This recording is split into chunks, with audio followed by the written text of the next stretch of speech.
Hi, and thanks for having me here. I'll dive straight in. I will talk in more detail about the IDEA protocol that Tori already mentioned, and I will use quite a lot of the background that she already presented so nicely. Thank you, Victoria, for doing that. Next slide. So IDEA protocol is one of the structured protocols that Tori mentioned, and this is, again, the same sort of definition that she had on a slide.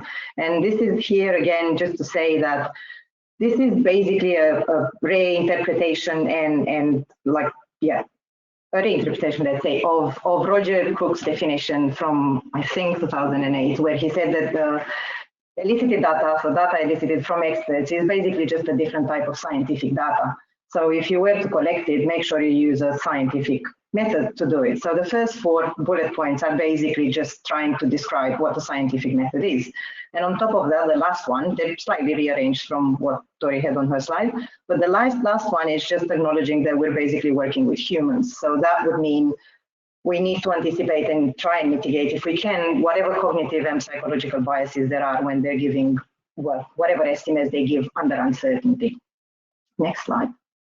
So the differences between these protocols, based on those guidelines that may or may not provide the definition for a structured protocol, boil down to how we ask the questions, who do we ask, how many times do we ask the same question, do we repeat the same question and allow people to talk about their answers and the reasons behind it.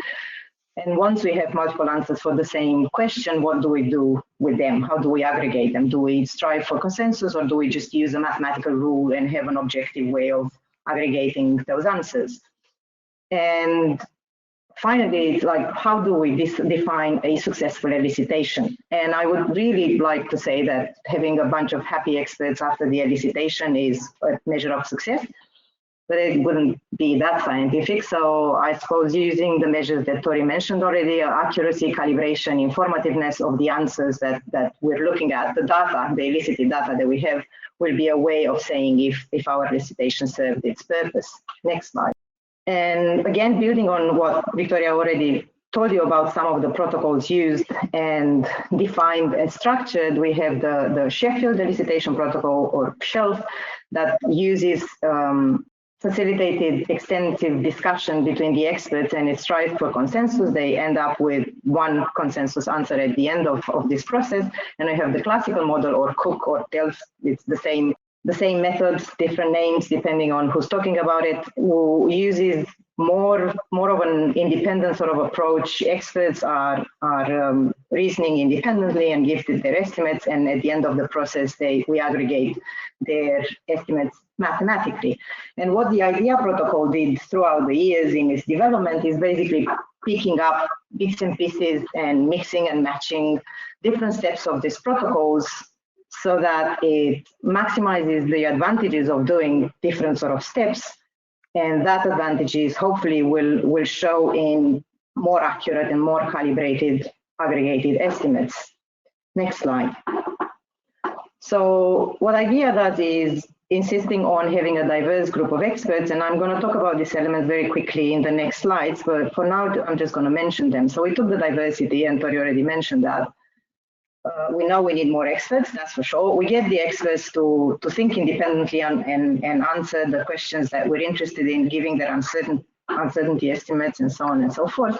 And then we kind of borrow from the SHELF method and facilitate extensive discussion about their estimates. But then rather than asking them to reach a consensus, next slide, we kind of ditch that. Because, well, no, I only said twice because it didn't happen first time. So the previous slide. Okay. So we don't ask them to strive for consensus, because we know that most of the times that consensus basically is driven by fatigue rather than real consensus. And instead of that, we're asking them, after this extensive discussion, to re-estimate, take into account all the knowledge that was shared, all the rationales that were discussed, and have a chance to change their mind if they heard anything that, well, that was convincing. And at the end of the process, we do a mathematical aggregation, just like the classical model does. Next slide. So that's in a nutshell what the IDEA protocol does. It's called investigate. It comes from investigate, discuss, estimate, and aggregate. It has kind of three sort of steps. First, the diverse group of individuals makes their estimates in the formats that Victoria was talking about, and after that, we feedback what everybody said, but in an anonymous way, and they discuss the reasons behind the different estimates. So if this happens online, it's very easy for them not to identify themselves. If it's in a face-to-face setting, very often they identify their own answers, but what we're trying to do here is keep numbers as anonymous as possible and just discuss the reasons behind the differences. And after this facilitated discussion, they go back and re-estimate. And if they heard anything that changed their mind, they can re-estimate and change their estimates. If not, they can leave their estimates as they are. But they do that anonymously and individually again. Next slide. So the diversity that we're insisting on comes from the fact that we really don't know how to define a set of experts. Of course, we can go for people who have interest and experience in a certain domain, but further than that, we can't say that much. There's nothing in the demographics that would tell us that these people will perform well on the sort of tasks that we're asking them to do. So we're basically gathering a diverse group so that we listen to different worldviews, different perspectives, different arguments, and we just enlarge the knowledge pool that is available for discussing a certain problem. And we know that does certainly increase the accuracy and the calibration of the aggregation much more than, say, basing our groups on status or well-credentialed experts. Next slide. Having them think individually, it's basically recommended by most of the structured protocols, and it gives you the chance to think about the problem properly and not being influenced by the, I don't know, most charismatic or well-spoken expert in the room, or the one who you admire the most and you think is a much better expert than you are.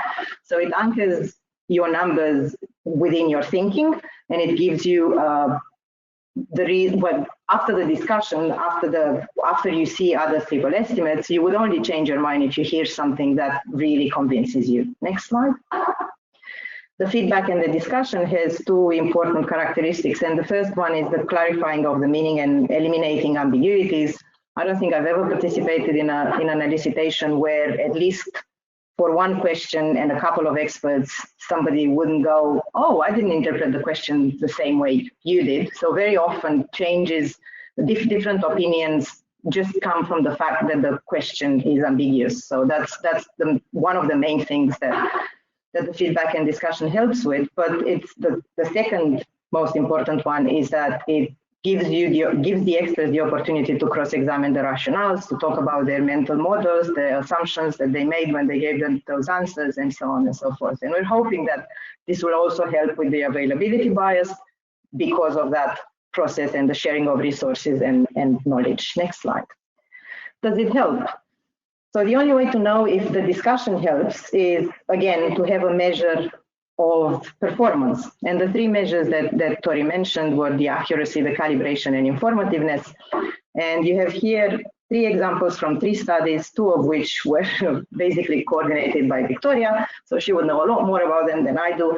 But what we have is on the top plot there, where you have three panels. On the x-axis is the round one accuracy of individuals, calibration and informativeness, and on the y-axis is the round two, same measure, but for round two.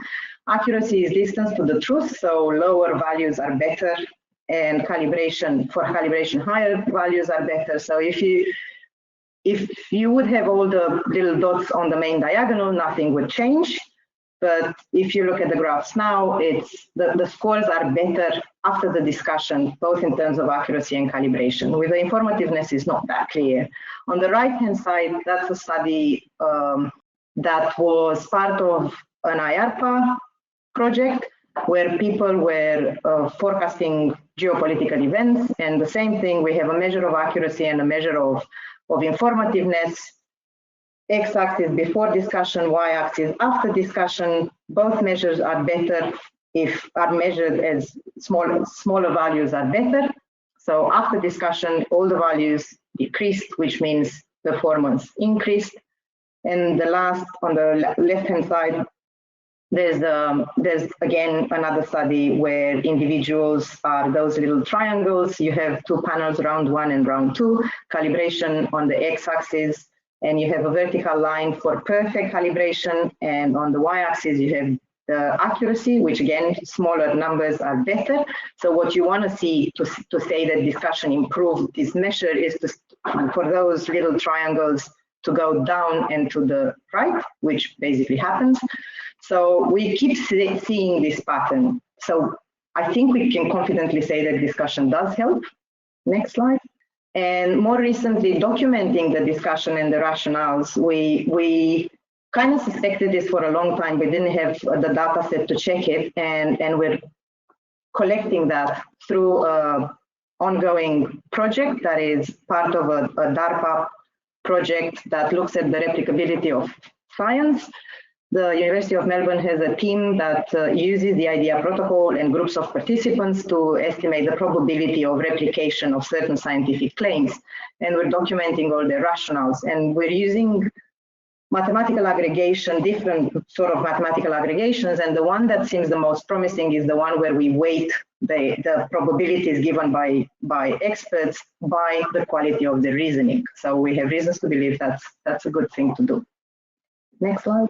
Why do we do the second round of independent estimates? As I said, during the discussion, all sorts of knowledge and all sorts of assumptions come to light, and people should have the chance to change their mind if they heard something that is convincing. That's the main reason. But we also were trying to mitigate against some of the group biases that occur, the cognitive and interactions between individuals during a group discussion. Next slide. And the mathematical aggregation that we chose over the behavioral aggregation, well, we kind of knew mathematical aggregation works because the researchers from the Technical University of Delft used the classical model for more than 20 years, essentially unchanged. So they collected a beautiful data set that can be used for cross-validation exercises. And I'm sure Roger will talk about that. Or no, I'm not sure. I hope Roger will talk about that too. But this is one, so this is the slide, the plot from the left corner, upper corner. This is just one example of that performance. We have calibration scores of individual experts, hundreds of individual experts, and then on the right-hand side, we have calibration scores of the mathematical aggregation of these experts.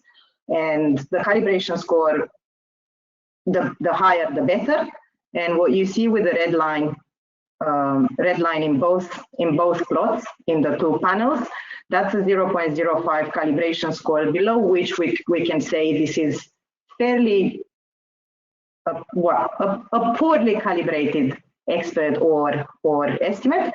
So as you can see, even though there's many experts who fall below that line in terms of their calibration scores, the aggregated estimates are always a lot more calibrated than the individual experts. And the same sort of pattern we can see in a more recent study done with the IDEA protocol just below the TUDER database plots.